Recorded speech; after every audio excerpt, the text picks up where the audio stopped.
Today is Yom HaShoah, Holocaust Remembrance Day, a day to honor the 6 million Jews killed during the Holocaust.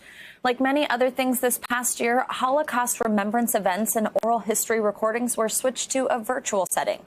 We spoke with Holocaust survivors about the importance of documenting their testimonies and how the pandemic impacted that process. Now, my mom didn't know where I was going, where they were putting me, nor if she would really ever see me again. I was just 3 years old. I survived the Nazi occupation because I was hidden with a Dutch-Indonesian family and their Indonesian Muslim nanny. From the time we were taken out of our home until everyone was dead was 4 weeks. Most of that was spent about 3 weeks in the ghetto before we got to Auschwitz. And then when we arrived in Auschwitz, it was half hour later, everyone was dead.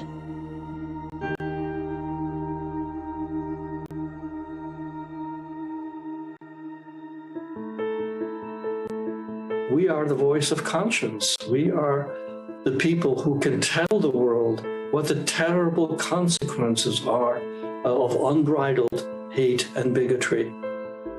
I'm shocked when I read sometimes polls that are taken and young people don't know what the Holocaust was. And many people don't believe that the Holocaust even happened. We're dying out. I am 90. I'm aware of that. And I know what's happening. And it will be different. It will be a story after we're gone.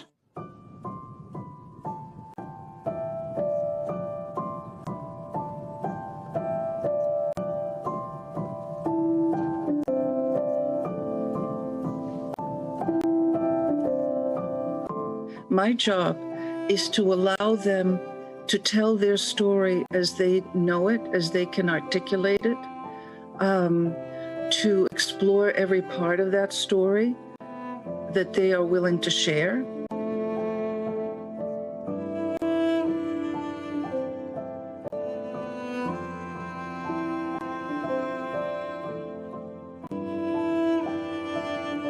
Once I learned that the content really didn't suffer, that the interaction between me and my interviewee was not distance because of the technology, then there was no difference.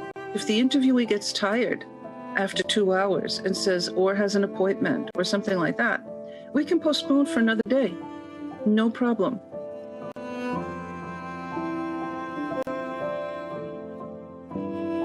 She's doing the right thing because we are going fast and all of us have more to tell.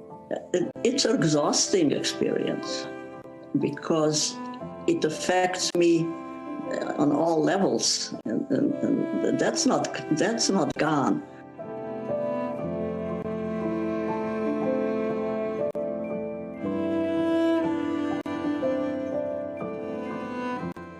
It gives me the peace of mind that those memories will be preserved and will be shared with people in the future.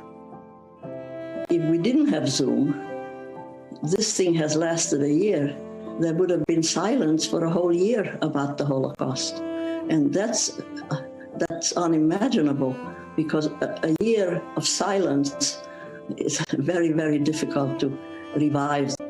We can reach a vast audience that we otherwise would not be able to reach. For example, groups of students who are overseas. I hope that that will continue. It has really opened new avenues.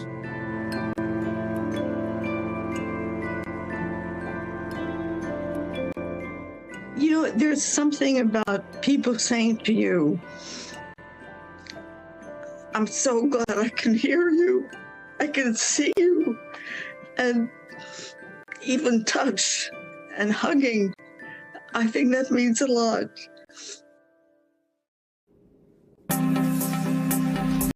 Hey, NBC News viewers, thanks for checking out our YouTube channel. Subscribe by clicking on that button down here. And click on any of the videos over here to watch the latest interviews, show highlights, and digital exclusives. Thanks for watching.